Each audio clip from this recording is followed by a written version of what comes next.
Assalamualaikum warahmatullahi wabarakatuh. Selamat datang di cerita menarik kami hari ini. Kisah ini tentang cinta terlarang antara seorang sopir muda dan bos cantiknya, yang penuh dengan ketegangan, dilema, dan konsekuensi besar. Jangan lupa untuk like, subscribe, dan tinggalkan komentarmu di bawah. Selamat menyimak. Rio adalah seorang pemuda berusia 24 tahun yang baru saja diterima sebagai sopir pribadi di sebuah keluarga kaya di Surabaya. Tahun itu, 2016, menjadi titik balik hidupnya. Lahir dari keluarga sederhana, Rio selalu bermimpi mengubah nasibnya. Ia dikenal pekerja keras, sopan, dan memiliki penampilan menarik. Kulit sawo matang dengan senyum yang mudah membuat siapapun nyaman. Namun, di balik kesederhanaan itu, Rio menyimpan pesona yang tak dapat disangkal. Majikannya, Bularas, adalah seorang wanita 38 tahun yang memimpin bisnis properti milik keluarganya. Ia memiliki kepribadian yang kuat dan penampilan elegan, sosok yang mengintimidasi namun memesona. Sebagai seorang istri pengusaha terkenal, Bularas terbiasa hidup di bawah sorotan publik. Namun, di balik kehidupannya yang terlihat sempurna, ia menyimpan kesepian yang mendalam. Suaminya, Pak Andri, sibuk dengan pekerjaannya di luar kota dan hampir tidak pernah pulang. Hari pertama Rio bekerja, ia merasa gugup. Namun, senyum ramah Bularas menghilangkan kegelisahannya. "Rio, kamu sopir baru kami, ya. Harapanku cuma satu, kamu harus profesional dan jaga kepercayaan," ucap Bularas dengan nada tegas namun hangat. Rio mengangguk patuh, berjanji dalam hati untuk memberikan yang terbaik. Pekerjaan sebagai sopir membawa Rio lebih dekat dengan Bularas. Setiap hari, ia mengantar majikannya ke berbagai tempat, pertemuan bisnis, butik mewah, hingga acara sosial. Lambat laun, hubungan mereka berubah dari sekadar majikan dan sopir menjadi lebih akrab. Bularas sering bercerita tentang kehidupannya, tentang kesepiannya, dan betapa sulitnya mempertahankan hubungan dengan suaminya yang jarang hadir. Suatu malam, saat Rio sedang menunggu Bularas di depan sebuah restoran, ia memandangi bayangan dirinya di kaca spion. "Apa aku terlalu dekat dengan dia?" pikirnya. Perasaan bersalah mulai merayap, tetapi ia tak bisa memungkiri ada sesuatu yang membuat hatinya berdebar setiap kali melihat senyum Bularas. Saat itu, Bularas keluar dari restoran dengan raut wajah lelah. "Rio, saya butuh udara segar. Bisa kita cari tempat yang tenang?" tanyanya. Rio mengangguk, membawa mobil ke sebuah taman kecil di pinggir kota. Mereka duduk di mobil, menikmati kesunyian malam. "Rio, kadang aku merasa hidup ini terlalu sepi," ucap Bularas pelan, menatap keluar jendela. Kata-katanya menggantung di udara, memunculkan suasana yang sulit dijelaskan. Rio ingin berkata sesuatu, tapi ia hanya diam. Malam itu menjadi awal dari hubungan yang lebih dari sekadar majikan dan sopir. Namun, Rio tahu, apa yang mereka rasakan tidaklah sederhana. Ada batas yang tak boleh dilanggar. Tapi sepertinya hati mereka memiliki jalannya sendiri. Rio mulai merasa dirinya terjebak dalam dilema besar. Apakah ia akan bertahan sebagai sopir profesional atau menyerah pada perasaan yang tak seharusnya ada? Malam itu menjadi titik awal. Rio mulai merasa sesuatu yang berbeda di hatinya. Namun, ia mencoba menepis semua pikiran yang bergejolak. Dia tahu siapa dirinya dan siapa Bularas. Tapi keakraban yang perlahan terbentuk membuat batas antara mereka semakin kabur. Hari demi hari berlalu, hubungan Rio dan Bularas semakin erat. Tidak ada yang mencurigai apapun. Bagi keluarga dan teman-teman dekat Bularas, Rio hanyalah sopir muda yang setia dan sopan. Tapi bagi Rio, setiap kali ia bersama Bularas, ada rasa nyaman yang sulit dijelaskan. Suatu hari, setelah mengantar Bularas pulang dari sebuah acara bisnis, ia dipanggil ke ruang tamu. "Rio, tolong duduk sebentar. Ada yang ingin saya bicarakan," kata Bularas dengan senyum kecil. Rio menurut, walaupun hatinya sedikit gugup. Rio, kamu tahu, kamu bukan cuma sopir buat saya. Kamu teman, ucap Bularas sambil memainkan gelas di tangannya. Setiap kali saya merasa lelah, kamu selalu ada. Itu membuat saya merasa lebih baik. Rio menunduk. Saya hanya melakukan tugas saya, Bu. Tapi kamu lebih dari itu, sahut Bularas cepat. Ia berhenti sejenak, menatap mata Rio dengan intensitas yang membuat Rio hampir kehilangan kendali. Rio, kamu tahu, tidak semua orang bisa dipercaya seperti kamu. Malam itu, suasana di antara mereka terasa semakin berat.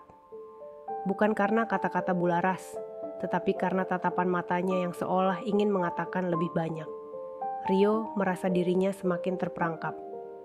Keesokan harinya, saat mereka dalam perjalanan menuju sebuah acara keluarga, suasana di mobil terasa canggung.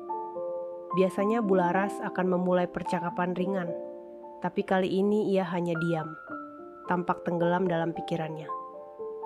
Rio mencoba fokus pada jalan, meskipun pikirannya penuh dengan bayangan percakapan semalam. Ketika mereka sampai di lokasi, Bularas tiba-tiba berkata, "Tunggu di sini, saya tidak akan lama." Tapi waktu berlalu dan hampir 3 jam, Rio menunggu di parkiran. Ketika Bularas akhirnya kembali, wajahnya tampak sedikit merah, seperti habis menangis. "Rio, kita cari tempat lain. Saya tidak ingin pulang dulu," katanya singkat. Rio tahu ada yang tidak beres, tetapi ia tidak bertanya. Ia hanya membawa mobil ke tempat yang diminta, sebuah kafe kecil yang sepi di pinggir kota. Setelah mereka duduk, Bularas mulai bercerita. "Rio, kamu tahu, kadang saya merasa tidak ada yang benar-benar peduli sama saya. Semua orang hanya ingin sesuatu dari saya. Bahkan suami saya." Ia menghentikan ucapannya, terlihat berusaha menahan air mata. Rio tidak tahu harus berkata apa. Ia hanya mendengarkan, tapi di dalam hatinya, ia merasa empati yang dalam untuk wanita di depannya. Wanita yang selama ini ia hormati, kini tampak rapuh. Ketika malam semakin larut, Rio mengantar Bularas pulang. Sebelum masuk ke rumah, Bularas berkata pelan, "Terima kasih, Rio. Kamu selalu ada untuk saya." Ia tersenyum, tetapi senyum itu menyimpan sesuatu yang lebih. Sesuatu yang membuat hati Rio berdebar. Hubungan mereka semakin sulit dipahami. Rio mulai menerima pesan-pesan pribadi dari Bularas di luar urusan pekerjaan. Awalnya, pesan-pesan itu ringan, seperti ucapan terima kasih atau lelucon kecil. Tapi perlahan, isinya mulai berubah. Ada perhatian yang lebih besar, ada godaan yang halus. "Rio, kamu sudah makan malam? Kalau belum, mampir saja ke rumah," bunyi salah satu pesannya suatu malam. Rio tahu ini salah. Ia tahu dirinya tidak boleh terlibat terlalu jauh. Tapi setiap kali ia mencoba menjauh, ada sesuatu yang menariknya kembali. Godaan itu terasa terlalu kuat, dan ia mulai kehilangan kendali. Rio merasa dirinya terperangkap dalam pusaran yang tak bisa ia hindari. Setiap hari, kedekatannya dengan Bularas semakin tak terelakkan. Ia tahu ini salah, tapi hatinya mulai membenarkan apa yang seharusnya ia jauhi. Hingga suatu malam, semuanya berubah. Malam itu, Bularas meminta Rio mengantarnya ke villa keluarga di pinggiran kota. "Suami saya sedang di luar negeri dan saya butuh waktu sendiri," katanya dengan suara lembut. Rio hanya mengangguk, mencoba tidak memikirkan apapun selain pekerjaannya sebagai sopir. Perjalanan malam itu terasa lebih panjang dari biasanya. Jalan yang sepi dan suara hujan yang menghantam kaca mobil menambah ketegangan di dalam hati Rio. Ketika mereka tiba di villa, Bularas mempersilakan Rio masuk. "Bantu saya membawa barang-barang ini ke dalam." "Ya," katanya sambil tersenyum. Setelah semuanya selesai, Bularas menawarinya segelas kopi. "Kamu pasti lelah. Duduklah sebentar," ucapnya sambil menuangkan kopi hangat ke dalam cangkir. Rio awalnya ragu, tapi akhirnya ia duduk di sofa ruang tamu yang luas itu. "Rio," kata Bularas dengan nada lembut, "apa kamu pernah merasa ada sesuatu yang tak bisa kamu lawan, walaupun kamu tahu itu salah? Rio terdiam. Pertanyaan itu menusuk hatinya, seolah-olah Bularas tahu apa yang ia pikirkan selama ini. Saya hanya berusaha melakukan yang terbaik, Bu, jawabnya pelan. Namun, tatapan Bularas kali ini berbeda. Ia mendekat, duduk di samping Rio, dan berkata, "Kadang, kita tidak bisa mengontrol apa yang kita rasakan. Dan aku merasa nyaman setiap kali bersamamu, Rio." Suaranya hampir berbisik, dan Rio bisa merasakan ketegangan yang memenuhi ruangan. Rio mencoba menghindari tatapan itu, tapi hatinya berkhianat. Ia tahu ini adalah batas yang seharusnya tidak pernah dilewati, tetapi Bularas terlalu rapuh malam itu. Dan di satu sisi, ia juga merasa lemah. Pagi itu menjadi awal dari segalanya. Hubungan mereka yang sebelumnya samar-samar kini melewati batas. Di satu sisi, Rio merasa bersalah. Tapi di sisi lain, ada rasa bahagia yang sulit ia abaikan. Bularas, dengan segala pesona dan kelembutannya, telah mengisi ruang kosong di hati Rio, yang selama ini tidak ia sadari ada. Namun, kehidupan tidak pernah sesederhana itu. Tidak butuh waktu lama sebelum tanda-tanda pertama muncul. Bularas mulai sering mual dan lemas. Awalnya, ia mengira itu hanya kelelahan biasa. Tetapi setelah berkonsultasi dengan dokter, kenyataan pahit itu terungkap. Bularas hamil. Berita itu mengguncang dunia Rio. Ia tahu apa artinya. Ini bukan hanya tentang perasaan mereka lagi, tetapi juga tentang konsekuensi yang jauh lebih besar. "Apa yang akan kita lakukan, Rio?" tanya Bularas dengan suara gemetar. "Aku tidak bisa menyembunyikan ini selamanya. Suamiku, keluargaku, mereka pasti akan tahu." Rio terdiam, pikirannya berputar, mencari jalan keluar yang sepertinya tidak ada. "Saya akan bertanggung jawab, Bu," katanya akhirnya. "Apapun yang terjadi, saya tidak akan meninggalkan Anda." Namun, janji itu lebih mudah diucapkan daripada dilakukan. Dalam beberapa minggu, gosip mulai beredar di lingkungan sekitar. Orang-orang mulai curiga, dan Bularas tidak lagi bisa menyembunyikan perubahan pada tubuhnya. Suaminya, Pak Andri, akhirnya pulang lebih awal dari rencana. Konfrontasi itu tidak terhindarkan. Suasana di rumah Bularas berubah menjadi medan perang. "Apa yang sebenarnya terjadi?" bentak Pak Andri saat mengetahui kabar kehamilan itu. Bularas hanya bisa menangis, sementara Rio berdiri di sudut ruangan, mencoba menjelaskan tanpa memperburuk keadaan. Aku mencintai Rio," kata Bularas akhirnya, dengan air mata mengalir di pipinya. "Aku merasa dia ada di sana untukku saat kamu tidak pernah ada." Kata-kata itu menghancurkan segalanya. Pak Andri tidak hanya marah, tetapi juga merasa dikhianati. Ia meninggalkan rumah malam itu tanpa sepatah kata, meninggalkan Bularas dan Rio dengan konsekuensi dari tindakan mereka. Setelah kejadian itu, kehidupan Rio berubah selamanya.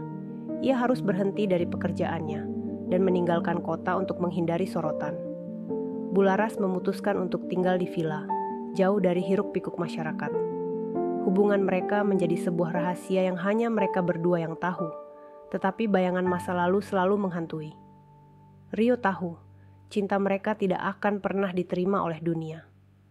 Tapi di tengah semua itu, ia berjanji pada dirinya sendiri untuk melindungi Bularas dan anak yang ada di dalam kandungannya. Karena bagi Rio, meskipun jalan yang mereka pilih penuh dengan dosa dan kesalahan, cintanya pada Bularas adalah hal paling nyata yang pernah ia rasakan. Terima kasih sudah menyimak cerita ini hingga akhir. Kisah ini mengingatkan kita bahwa setiap keputusan membawa konsekuensi yang tidak hanya berdampak pada diri sendiri, tetapi juga orang-orang di sekitar kita.